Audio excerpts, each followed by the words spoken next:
the big book tells us that selfishness and self-centeredness, this is the root of our problems. All right, so this is what we got to look out for, is self running the show. Self-will, do y'all remember the God-given instincts? What are they? Social security and sex. So self-will is the selfish pursuit of those instinctual rewards.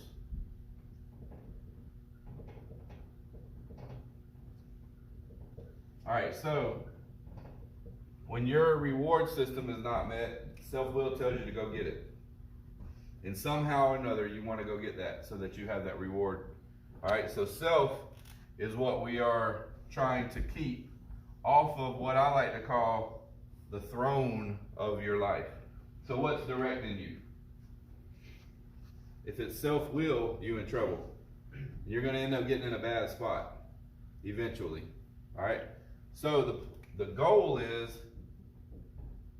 to get self off the throne and to get God on it.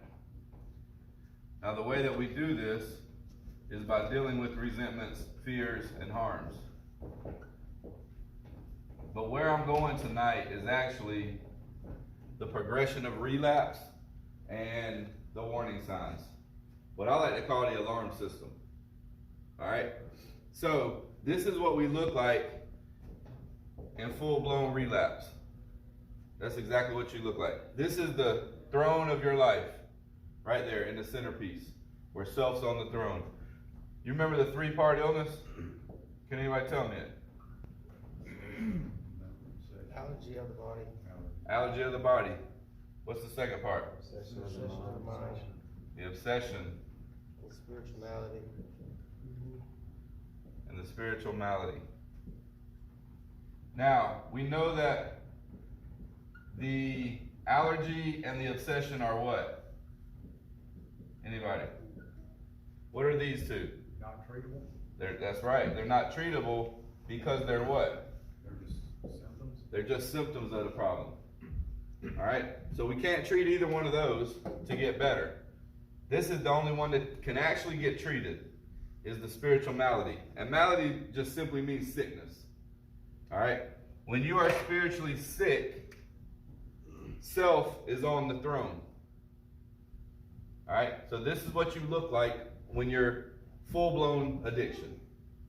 Now, when you go through the step work, remember, step one is diagnose the problem.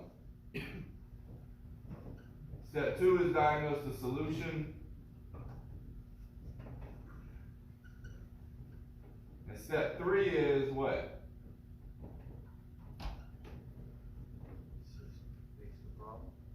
Decision to seek the solution through action. All right, so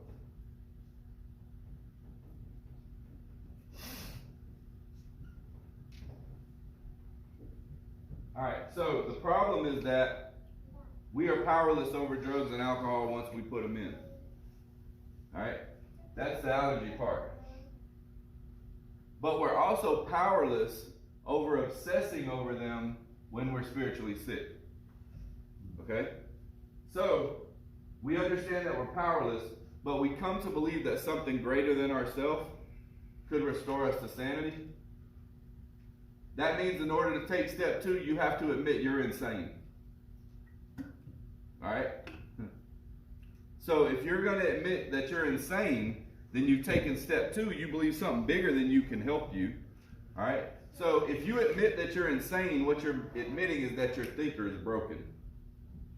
And you need someone else or something else that's bigger than you to take a hold of you and guide you out. All right? Now, step three is a decision. Me and Colin talked about this, I think, day before yesterday, or maybe it was yesterday, about step three and how sometimes we think step three is turning our will over. It's not. It's not turning your life and your will over. It's making a decision to do that. Simply saying, I'm going to turn it over. All right? The turning over of the will and your actions is done in 4 through 11. Okay? So here you just got to make a decision. Who's heard the saying, 3 frogs on the log? Alright? There's 3 frogs on the log. One decides to jump off. How many frogs are on the log? 3. He just decided to jump and didn't say he jumped. So a lot of times we decide to do something, but then we don't put no action into it. Alright? So the decision is to seek power, God's power, through action. The action steps begin in step 4. Alright? Step 4, 5, 6, 7, 8, 9. We're going to deal with these resentments, fears, and harms. Can everybody see?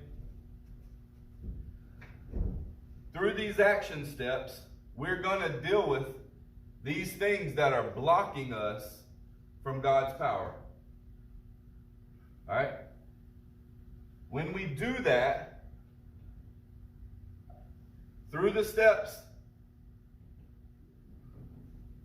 we remove the resentments, fears, and harms. God's power is then able to flow down. There's nothing blocking. Self is then taken off of the throne, and God is on the throne. His power is there, at the centerpiece of our life, directing us. When that happens, the spiritual malady goes away. When that happens, the obsession to use leaves on its own. We don't wish it away. We don't pray it away. We simply get better spiritually. We get spiritually healthy because God's power is flowing in. We're not obsessing, and therefore we never put the thing we're allergic to in. That's what sobriety looks like. God's power flowing in. It's now directing your decisions. Your will and your life is turned over to the care of God because His power is in here directing you. Make sense? All right, so let's talk about relapse. Nobody just up and relapses. Does not happen. All right, anytime somebody relapses, talk to them. Ask them what happened. They will always tell you the same thing. They stopped doing what got them sober. If they were ever sober in the first place. There's a difference between being clean and being sober. Okay? You can be clean from drugs. I used to go to jail every year. I get clean every year. I go to jail 30 days, 60 days, 90 days, and I get clean. But I never got sober because I never looked like this. All right? So if you have not done a complete 4th step and 5th step, you don't look like this. 75% of all people who relapse never did a 4th step. That's a big, big percentage. And they say that actually those people were never even treated. All right? So this is how you treat addiction. You get your resentments, fears, and harms dealt with in these action steps. When you do that, God's power flows in.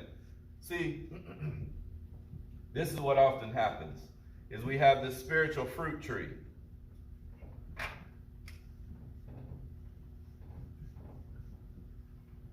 All right, this is our spiritual fruit tree. And there's all kind of fruit in it. What happens is we take steps 1, 2, and 3, and we get up in here in this low-hanging spiritual fruit. That's where you're at. You're getting some real fruit. What's the fruit? Joy, peace, some patience. You're starting to feel better. You're starting to think clearer. You're experiencing the real fruit of this tree. But it's low-hanging fruit. It's the easy stuff. All right? What happens is, most of the time, we make a decision to do something, that's all we do, and we start eating this low-hanging spiritual fruit. We start feeling better. The desperation leaves. The misery leaves. And there's nothing left to drive us to take action. See, the only reason you came here is because you're miserable. The only reason we ever go to get help is because we don't like how we feel or something else is driving us to do it. So it's really a selfish reason anyway to go get help. It's still selfishness, which is okay. All right? But this is the thing. When you get here and you start experiencing some of this freedom, what are you going to do then? Are you going to follow through with the decision to seek the solution through action? Or are you going to relax because you feel better? If you relax because you feel better, you're going to eat up all this fruit that's low hanging, and then it's going to get gone. And it's going to run out. And if you don't continue on and do 4, 5, 6, 7, 8, 9, 10, and get up here in the meat of the tree, you're going to get the feeling just like you did when you were here, but you'll be here because you'll eat all that low-hanging spiritual fruit. Does that make sense? So just because you feel better doesn't mean you're better. It just means that you're getting some of this low-hanging stuff. Keep going through the steps. If you do, you will get to this point. Now, that's what sobriety looks like. Let's talk about what relapse looks like. Relapse always has a progression to it. All right? So, we're completely sober. We're working a program. We look just like that. We're dealing with our resentments, fears, and harms. And then all of a sudden, something comes up. Something that causes us to be afraid. Something that causes us to get resentful. And what happens is, it pops up and we don't deal with it. So a resentment comes up. Someone offends us or whatever. And self is right there waiting to take over again. All right? Now remember, you're completely sober. You can have years of sobriety, and this can happen. And then, because you're resentful at someone, fear is able to get in, and then you harm somebody. And what happens is, in a matter of days, weeks, months, sometimes even hours, you're completely blocked again, like you had never even done anything. Now the maintenance part of the program is 10, 11, and 12. All right, this keeps us in the solution. This is the maintenance. At the end of the day, you might look like that every single day. That's why when you do that retirement at night, and it says, we look at our day, we ask ourselves, where have we been selfish? Where have we been self-seeking? Where have we been frightened? Have we caused any harms? Like, you're looking and reading that because this is what you look like right before you go to bed. You've been in the world all day. You've been dealing with people all day. So you come home, you might look just like this. So you deal with it that day.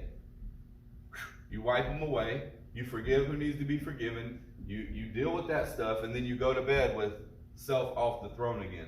But let's say we don't do that. Let's say we allow these things to build up. All right, then what's going to happen is what I call the alarm system is going to go off. The relapse alarm system. All right? You can stay like this for a long time if you've been sober for a long time. All right? I could probably sit like that right there for years. I've seen people sit like that for years. Just like that. All right? But not without the alarm system going off. So the relapse alarm system has 2 stages. Stage 1. Now, what happens when an alarm goes off? What's that tell you? Danger. Yeah. Danger is around. Something's going on. And y'all, this is one of the most encouraging things about this program to me, is I never have to worry about being spiritually healthy with God on the throne, no resentments, fears, or harms, and I'm spiritually fit, I never have to worry about being that way and relapsing at the same time. It will not happen. All right?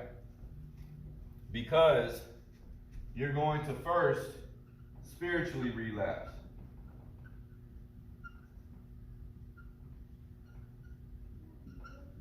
That's always first. Then you're going to mentally relapse. The very last thing is the physical relapse. It's always last.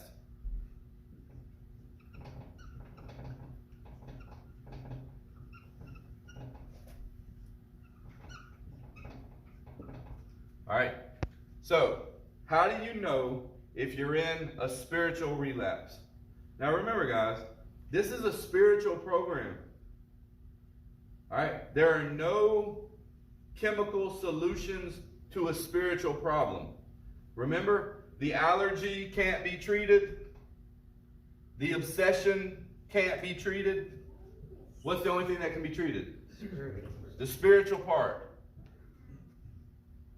All right, so if you're going to treat the spiritual part, you have to understand there are spiritual consequences to actions. All right, we have to live an honest program. That's why if you're a liar, you'll never get sober.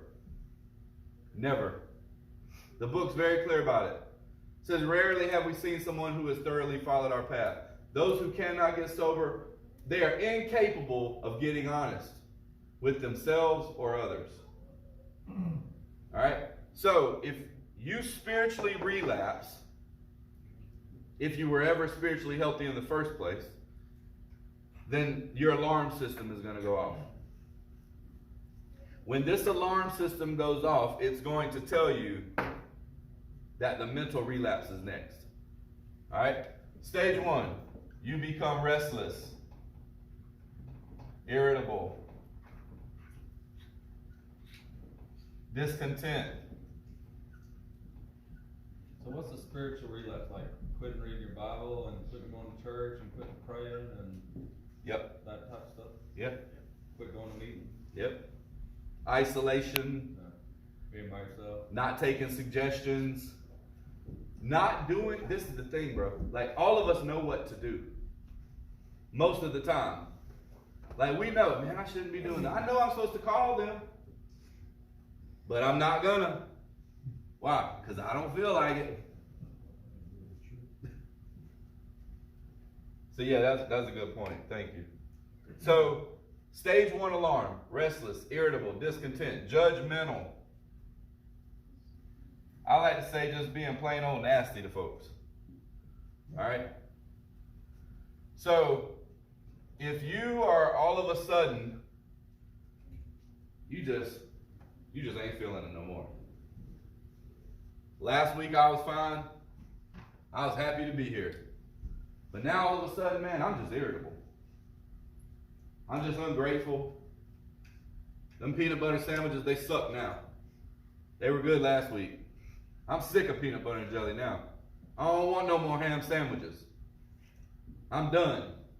When you get irritable, discontent, ungrateful, you ever got to the point where you just judging people in your mind? Like they walk by and you just like, that son of a... Hey, I'm telling you, if you get there and you stay there, what's happening is your alarm's going off. Seriously, man. Your alarm's going off. And if you sit here for very long without dealing with it, see, this is letting you know this is what you look like spiritually. You completely blocked. All right? Now, if you don't do anything right here, then you're going to have a stage 2 alarm.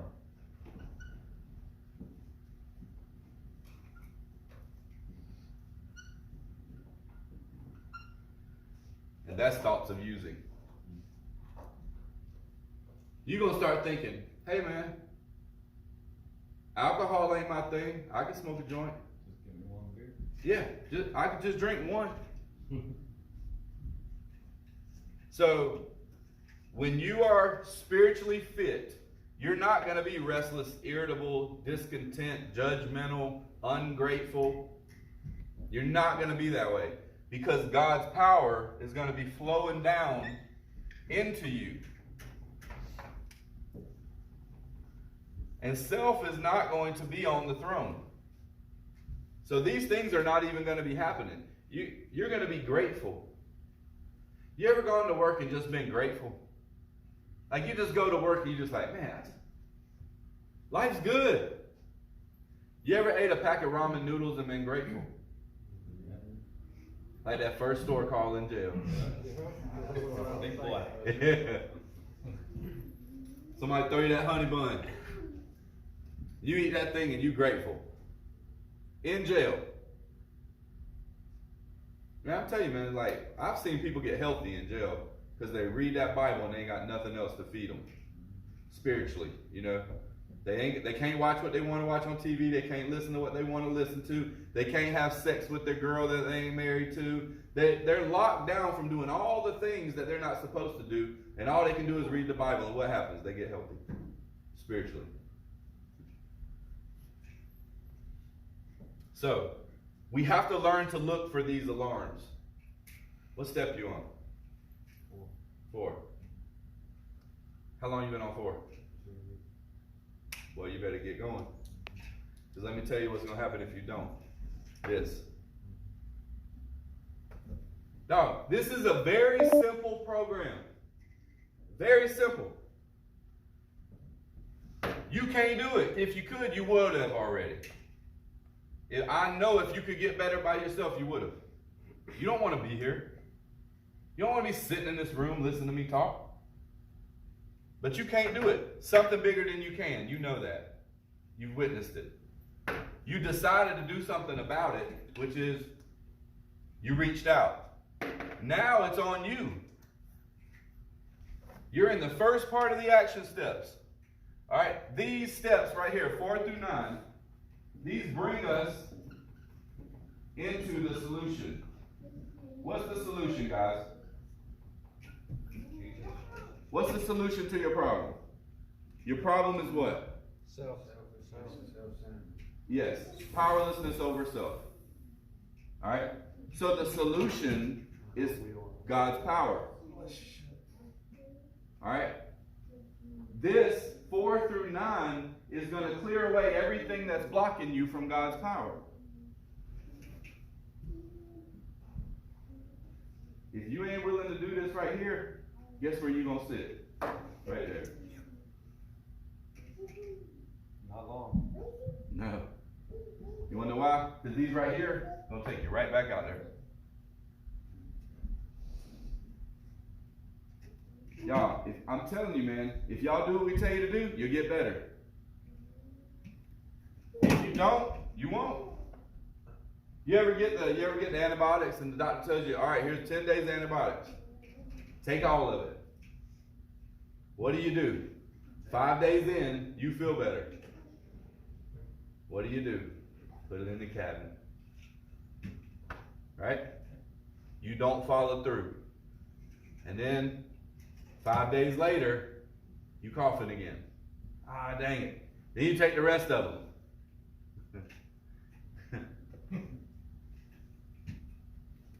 Very simple program, guys.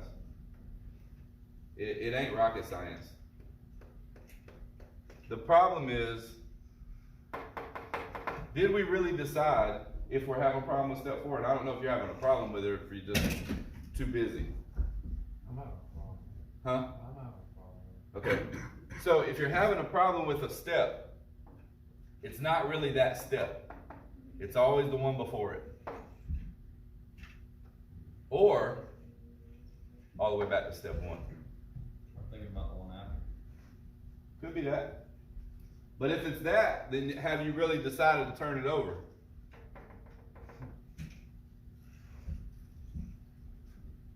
Speak on it.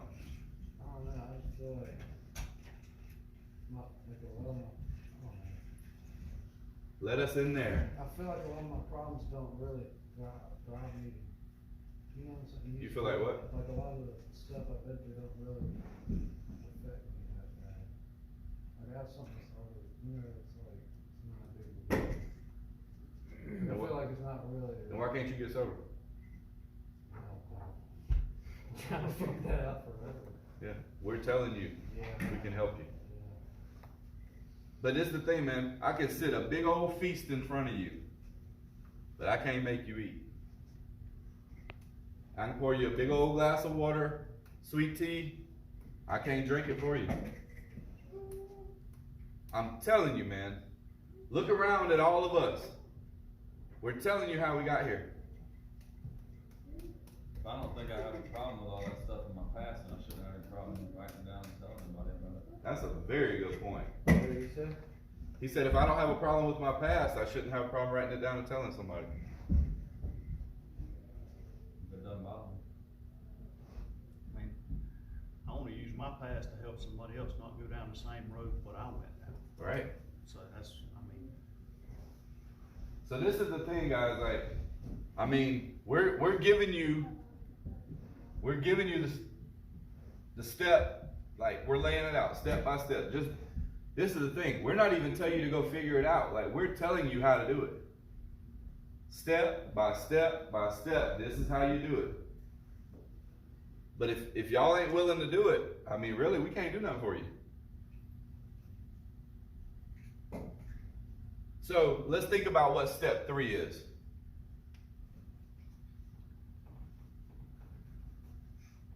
Anybody got a book? Read step 3, please. made a decision to turn our will and our lives over to the care of God as we understood Him. Alright. Made a decision to turn our will and our lives over to the care of God. What is your will? Our way of thinking. Your mind, your will, and your emotions. Your way of thinking. If you have a family member that dies and they leave a will, what does the will do? It gives directions for people to follow. You will never change your life if you don't change your actions. You know that. You want to quit going to jail? Quit breaking the law. All right? You want money? Work. All right, so we all understand that if we're going to change our life, we have to change our actions. But in order to change our actions, we have to change what? Our thinking. Okay?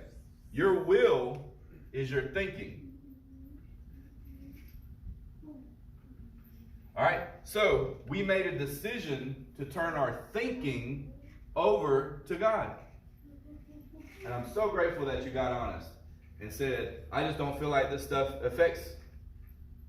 But remember, you're turning your thinking over. So what you think don't matter. It does not matter until you get to 10, 11, and 12. From here to here, you just need to follow directions. Turn it over to the care of God. And here's the thing, man. Like, do you believe God led you here? Like, everybody think about how things lined up for you to get here hearing this stuff. You know there's people out here dying because they don't have this knowledge? Dying. That if they had this, they would bypass all of us because they're freaking desperate and don't want to die. But our way of thinking is what got us in the situation. Exactly. we was in. Exactly. Our thinking got us here. So if you believe that God led you here by divine will, He orchestrated all kind of stuff for you to get here. Don't you think that if He put you here, He will put some people here that can help you? Then do what we say. And we're not asking you to do anything that we haven't done. We're not asking you to do anything that, like, y'all would rather go out there and get this. Think about this. This is your thinking. You'd rather go out there and work in this 100-degree weather for nothing than to sit down with a notebook. Think about how crazy that is.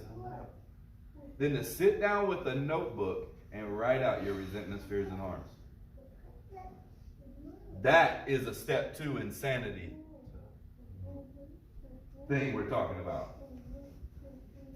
So here's the deal though. Now that we recognize it, we make a decision to turn it over.